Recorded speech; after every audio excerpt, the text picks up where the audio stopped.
తప్పని జరిగిందా?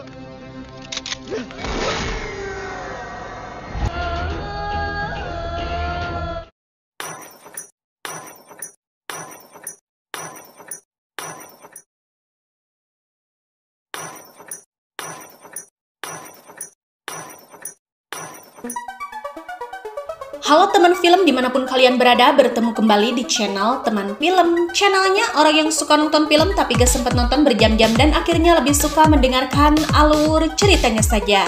Ya, tepat sekali di sini tempatnya. Kali ini Mimin akan mengulas alur cerita film India Telugu yang berjudul Darja. Jujur ya guys, film yang dirilis pada tahun 2022 ini sangat memicu emosi yang menontonnya termasuk Mimin. Dimana film ini menceritakan tentang penguasa wanita berhati iblis yang bernama Kanaka Mahalaxmi yang selalu bertindak dengan kejam kepada siapapun yang tak menuruti perintahnya. Apakah akan ada orang yang bisa menghentikan kekejaman Kanaka Mahalaxmi?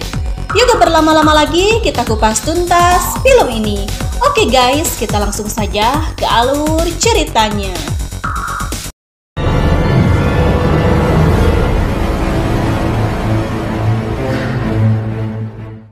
Film diawali di mana kita melihat seorang inspektur polisi dipindah tugaskan ke suatu daerah. Inspektur tersebut bernama Narasimha. Dia meminta file-file kasus daerah tersebut untuk dipelajarinya. Tapi petugas polisi yang bernama Mail mengatakan jika tak ada kasus apapun di kantor polisi itu.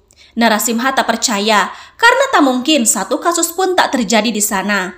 Lalu Mail berkata, jika dulu memang ada, tapi sekarang tidak ada. Karena ada petugas polisi jujur dan pemberani yang menyelesaikan kasus di daerah itu. Narasimha yang penasaran pun meminta Mail untuk menjelaskan kejadian sebelumnya. Kemudian Mail pun bercerita.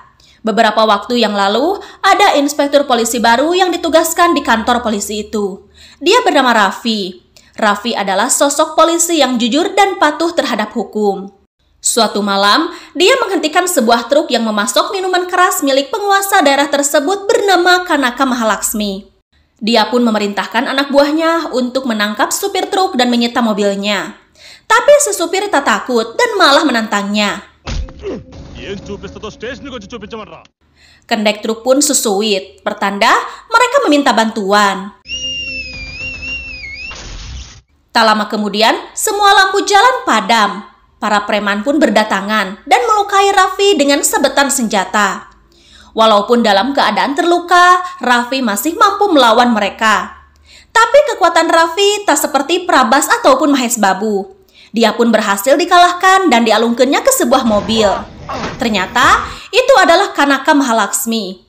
Dia marah karena baru kali ini usahanya dicekal oleh polisi. Dia berkata jika dia ratu di daerah ini, dia takkan segan membunuh siapapun termasuk polisi jika menghalanginya. Dia meminta agar Raffi menyembah kakinya. Dengan begitu, dia akan memaafkan Raffi. Tapi Raffi tak mau karena tujuannya datang ke daerah itu untuk menghancurkan kerajaan Kanaka. Mendengar hal itu, Kanaka murka dan membunuh Raffi. Setelah itu, dia menggusur mayat Raffi untuk dipajang di rumahnya. Mendengar cerita Mail, Narasimha mulai merasa ketakutan. Apalagi Mail mengatakan jika Raffi adalah polisi ke-90 yang dibunuh Kanaka. Narasimha bertanya, lalu bagaimana selanjutnya? Apakah pembunuhan Raffi terungkap? Mail pun melanjutkan ceritanya. Kanaka tahu kalau Inspektur Raffi didukung oleh MLA daerah itu untuk menghancurkannya. Dia pun menculik anak gadis MLA dan membiarkan adik pertamanya yang bernama Belari memperkaos gadis itu. MLA terlihat bingung dan meminta bantuan komisaris polisi. Tapi sebelumnya Kanaka memerintahkan adiknya yang kedua bernama Sarkar menyuap komisaris agar kasus pembunuhan yang dilakukannya kepada Inspektur Raffi tidak terungkap. Maka dari itu, komisaris tak mau mengangkat telepon dari MLA. Si MLA kemudian mendatangi kediaman Kanaka dan meminta maaf. Kanaka memarahinya karena MLA tak tahu berterima kasih. Padahal dialah yang membuatnya menang di pemilihan. Tetapi mengapa MLA malah mengkhianatinya? Dia tak bisa mengampuni pengkhianatan ini dan menunjukkan mayat Raffi. Dan tiba-tiba anak MLA dilempar setelah diperkaos.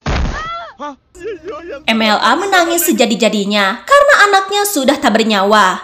Dia muak dengan kekejaman Kanakam dan dia pun menodongkan senjata kepada Kanakam. Tapi sayang, malah dia yang dihabisi.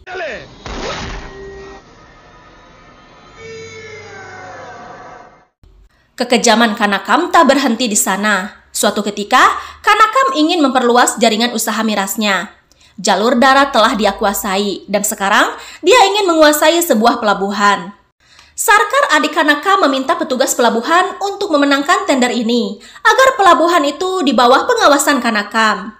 Tiba-tiba, seseorang bernama Peraswami datang dengan menggandeng seorang pria bernama John. John dijuluki Raja Laut karena sudah banyak pelabuhan yang dia kuasai, seperti pelabuhan di Singapura, Malaysia, dan Sri Lanka. John meminta Sarkar untuk menyampaikan pesan kepada Kanakam jika ini adalah bisnis, dan orang yang tak berpendidikan tak mungkin bisa mengendalikan bisnis ini, apalagi dengan memproduksi miras murahan. Dia pun menyebut Sarkar gogok peliharaan Kanakam. Hal ini membuat Sarkar kesal dan mengadukannya kepada Kanakam.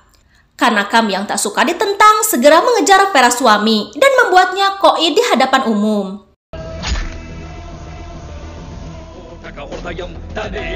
Tak puas dengan itu, dia pun menghabisi orang-orang yang menentangnya. Dan disitulah John mulai ketakutan dan menyembah kaki Kanakam. Kanakam tak membunuhnya karena dia ingin John menceritakan kekejamannya kepada semua penguasa pelabuhan lainnya, agar mereka semua tak meremehkannya.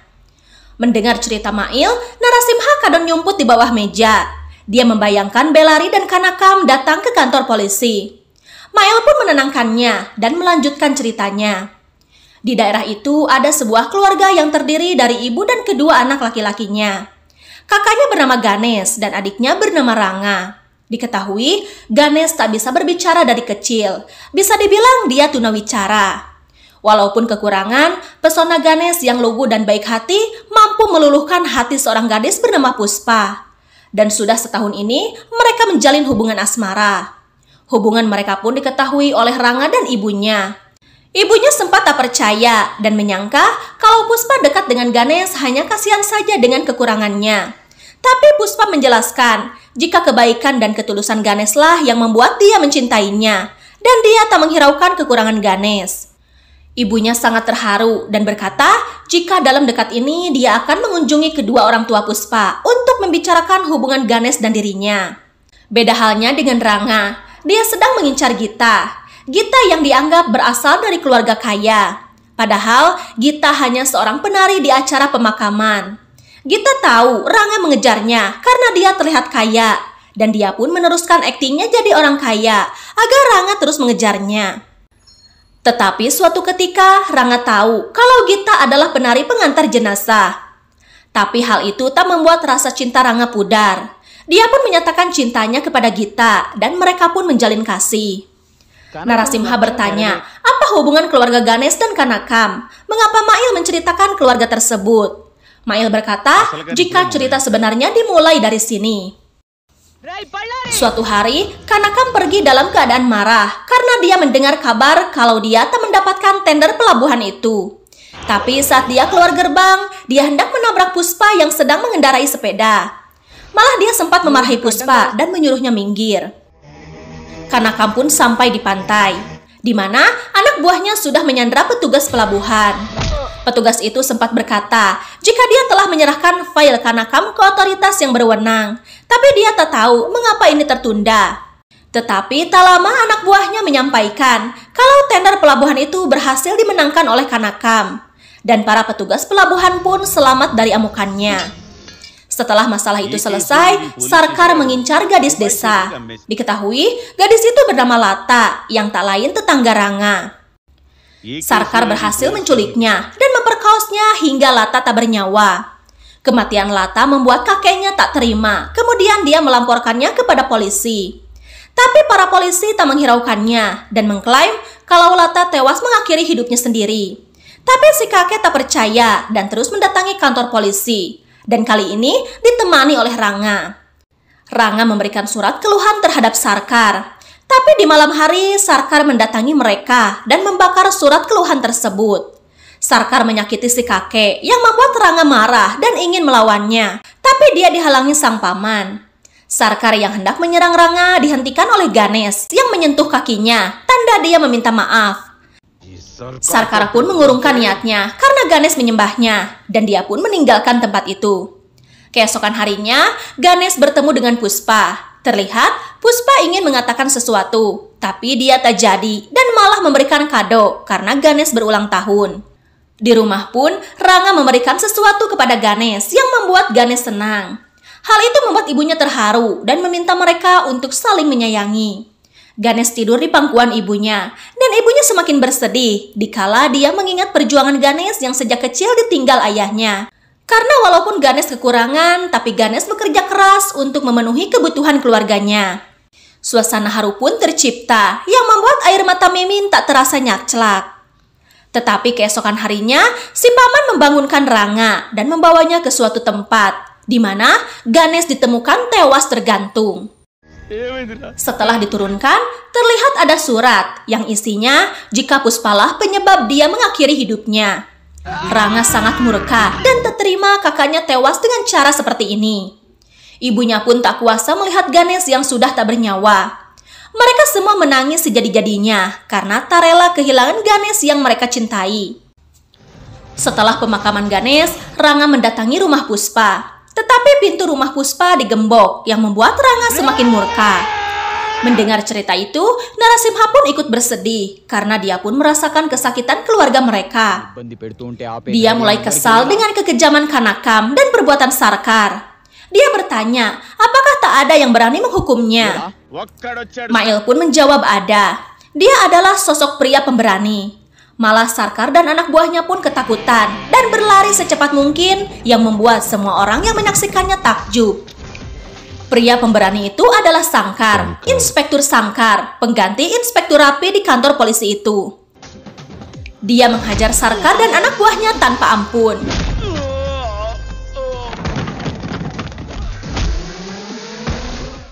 Dia pun menangkap Sarkar untuk dibawa ke kantor polisi.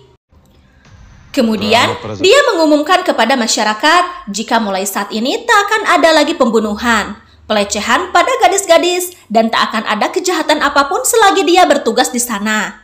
Kasus-kasus tertutup akan dia buka dan selesaikan. Saat itu di kantor polisi semua berleha-leha. Tapi ketika Sangkar membawa Sarkar, mereka semua terkejut. Sangkar memasukkan Sarkar ke dalam ke dalam sel. Kanakam tak terima adiknya diciduk polisi. Dia marah-marah dan memperingatkan Sangkar jika dia akan melenyapkannya kalau Sangkar tak melepaskan adiknya. Tetapi Sangkar balik menentang Kanakam jika dia akan segera menangkapnya. Anak buah Kanakam menyerangnya, tapi Sangkar berhasil menanganinya dan membuat Kanakam pergi. Dia pulang ke rumah dan menyuruh Belari untuk membebaskan Sarkar. Dia mengingatkan jika kali ini tak boleh ada kekerasan karena dia tahu Sangkar orang yang cerdik. Belari datang ke kantor polisi dengan menggandeng pengacara. Pengacara tersebut memberikan surat jaminan dan tanpa banyak bicara, dia pun membebaskannya. Keesokan harinya, Rangga diberitahu kalau orang tua Puspa ada di kantor polisi. Rangga pun bergegas menuju ke sana. Di kantor polisi, Sangkar bertanya di mana keberadaan Puspa. Dia yakin jika mereka menyembunyikannya. Ayahnya menepis sangkaan Sangkar. Dia berkata jika dia tak tahu keberadaan Puspa karena dia baru pulang dari kota untuk mengobati istrinya. Ketika itu, Rangga datang dan menyerang ayah Puspa. Dia terus bertanya di mana keberadaan Puspa yang telah menyebabkan Ganesh mengakhiri hidupnya. Ayahnya kekeh menjawab jika dia tak tahu di mana keberadaan anaknya sekarang. Tiba-tiba, Gita datang. Dia mencoba menghentikan Rangga, tapi Rangga tetap tak mau melepaskan ayah Puspa. Muak dengan semua ini, Gita berteriak agar Rangga melepaskan ayahnya. Ternyata guys, Gita dan Puspa adalah kakak beradik. Betapa terkejutnya Rangga mengetahui kebenaran ini. Rangga hendak menyakiti Gita dan Sangkar menghentikannya, yang akhirnya Rangga dimasukkan ke dalam sel. Rangga pun berteriak, jika polisi membiarkan keluarga mereka berkeliaran, maka akan ada banyak korban yang berakhir seperti Ganesh. Secara mereka adalah wanita penggoda. Gita pun menjawab jika ini semua bukan salah Puspa, melainkan salah dirinya yang menyebabkan Ganesh meninggal. Disitulah Gita menceritakan yang sebenarnya. Malam itu, Puspa hendak mengakhiri hidupnya. Beruntung, Gita datang dan menghentikannya. Dia bertanya, mengapa Puspa melakukan tindakan bodoh ini? Puspa berkata, jika beberapa hari sebelumnya dia diculik oleh Kanakam, karena Kanakam ingin menjadikannya adik ipar untuk dinikahkan dengan Bellary. Malah Kanakam meminta Bellary untuk menjaga Puspa selama Puspa belum menjadi menantu di keluarga itu. Setiap hari, Bellary selalu mengikutinya, yang membuat dia risih. Hal ini yang membuat Puspa tak ingin hidup lagi. Gita pun memberikan ide agar Puspa menemui Ganesh dan kawin lari bersamanya. Malam itu, dia pun ke rumah Ganesh dan membangunkannya. Gita meminta Ganesh membawa Puspa pergi jauh. Jika tidak, Ganesh akan kehilangan Puspa. Ganesh pun setuju dan membawa Puspa pergi. Dan setelah itu, dia tak tahu mengapa Ganesh ditemukan tewas dan Puspa menghilang. Sangkar pun menciduk salah satu anak buah Kanakam dan mengorek informasi dari dirinya. Karena takut dengan kebrutalan Sangkar, dia pun menceritakan jika setelah Kanakam mendapatkan tender pelabuhan, dia memanggil peramal dan menanyakan bagaimana agar dia bisa bertahan melakukan bisnis pelabuhan itu. Peramal pun berkata, jika Kanakam sebenarnya hampir saja tak akan mendapatkan tender itu. Tapi berkat seseorang yang sebelumnya hendak membuatnya celakalah yang membuat keajaiban ini. Dan orang itu adalah keberuntungan Kanakam yang akan membuatnya terhindar dari segala rintangan, bahkan kematian. Kanakam tiba-tiba mengingat Puspa yang hendak membuatnya celaka. Dia yakin orang yang disebut pendeta adalah Puspa. Dia semakin yakin Puspalah keberuntungannya. Inilah yang membuat Kanakam ingin menjadikan Puspa sebagai menantu di rumah itu. Suatu malam, Bellary menemukan Puspa hendak kabur dengan Ganesh. Bellary pun menangkap mereka. Bellary menyiksa Ganesh karena berani membawa lari Puspa. Di sana, Bellary tahu jika Ganesh tak bisa bicara. Dia berkata, jika Ganesh berhasil mengucapkan I love you kepada Puspa, dia akan melepaskannya. Dengan susah payah, Ganesh mencoba mengucapkan kalimat itu. Tapi dia tak berhasil. Yang kemudian, Bellary membunuh Ganesh dan memalsukan kematiannya dengan cara menggantungnya. Mendengar hal itu, Gita meminta agar Sangkar menyelamatkan Puspa. Ternyata benar. Puspa ada dalam sekapan Bellary. Sangkar berhasil menemukan tempat mereka. Di sana ada Sarkar yang meremehkan Sangkar. Dia mengatakan jika Sangkar masih hidup hanya belas kasihan kakaknya saja. Jika tidak, sekarang dia sudah mati. Tanpa basa-basi, dia pun menembak Sarkar. Terlihat Ranga berlari untuk mencari Bellary yang sudah membunuh Ganesh. Di sana dia bertemu dengan Sangkar. Sangkar mencoba menghentikannya, tapi Ranga tak mau karena Sangkar tak merasakan kehilangan yang dia alami. Sangkar pun membentaknya jika dia pun merasakan kehilangan itu. Ternyata guys, dia adalah kakaknya Raffi. Raffi dan Sangkar adalah adik kakak yang saling menyayangi. Raffi ingin sekali menjadi polisi, sehingga dia selalu memakai pakaian dinas Sangkar. Hingga pada akhirnya, Raffi pun menjadi polisi dan tugas pertamanya adalah di kantor polisi itu. Dia ingin sekali memberantas kekejaman Kanakam, tapi sayang, dia tewas di tangan Kanakam. Maka dari itu, Sangkar meminta ditugaskan di sini hanya untuk membalas kematian adik tercintanya. Kematian Sarkar dilaporkan kepada Kanakam. Kanakam murka dan menghubungi komisaris untuk menanyakan siapakah Sangkar sebenarnya. Komisaris menyatakan jika selama ini dia mendukungnya bukan karena dia takut kepadanya dan juga bukan karena uang yang dia berikan, tapi hanya untuk mempertahankan hukum dan ketertiban. Tapi Kanakam sudah melewati batas dengan membunuh Raffi yang adalah adik dari Sangkar. Komisaris menambahkan jika kini hidup Kanakam akan berubah karena Sangkar bukan polisi biasa. Dia adalah polisi tangguh yang jujur dan pemberani. Dia tak akan melepaskan penjahat seperti Kanakam. Komisaris pun memperingatkan Kanakam untuk berhati-hati. Tapi Kanakam berkata, jika dia tak takut kepada siapapun dan ancaman siapapun. Dia kemudian memerintahkan anak buahnya untuk menjebak Sangkar. Dia memperalat anak buah Sangkar untuk menggiringnya ke suatu tempat dengan alasan jika Puspa ada di tempat itu. Sangkar pun menuju tempat yang dimaksud. Tapi sayang, dia dihadang oleh beberapa ninja warrior.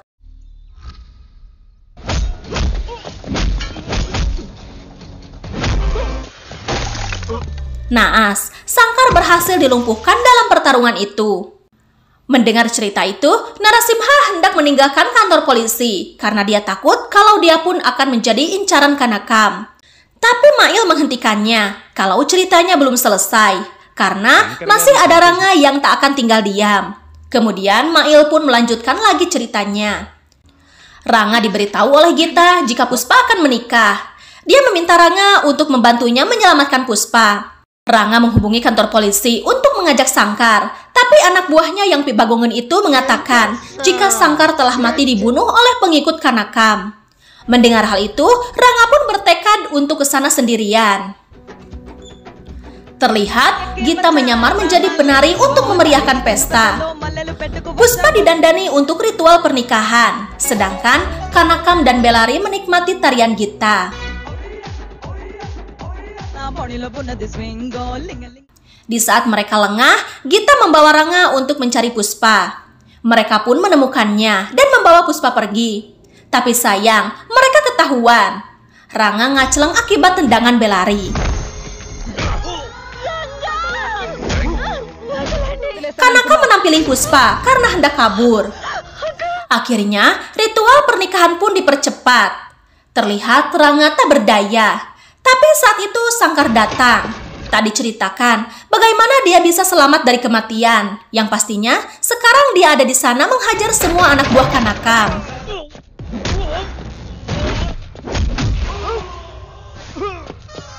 Kanaka menyuruh Belari untuk melawan Sangkar. Dan Sangkar membangunkan Ranga yang sekarat. Dia berkata jika Ranga harus bangkit untuk membalas kematian Ganesh. Jadikan rasa sakitnya sebagai kekuatan untuk membunuh orang yang sudah merampas kebahagiaannya. Yang akhirnya Ranga pun bangkit.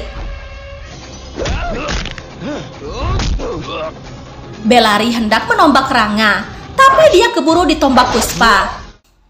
Puspa pun membayangkan di saat Belari menyiksa dan membunuh Ganesh. Kanakam histeris melihat adiknya tertusuk. Dia pun hendak mengambil tombak yang dipegang Belari, tapi Ranga menajong tombak yang menancap di tubuh Belari, sehingga Kanakam pun tertusuk. Dalam keadaan sekarat, Kanakam masih sempat berpidato jika dia hidup dengan indah dan mati pun harus dengan indah.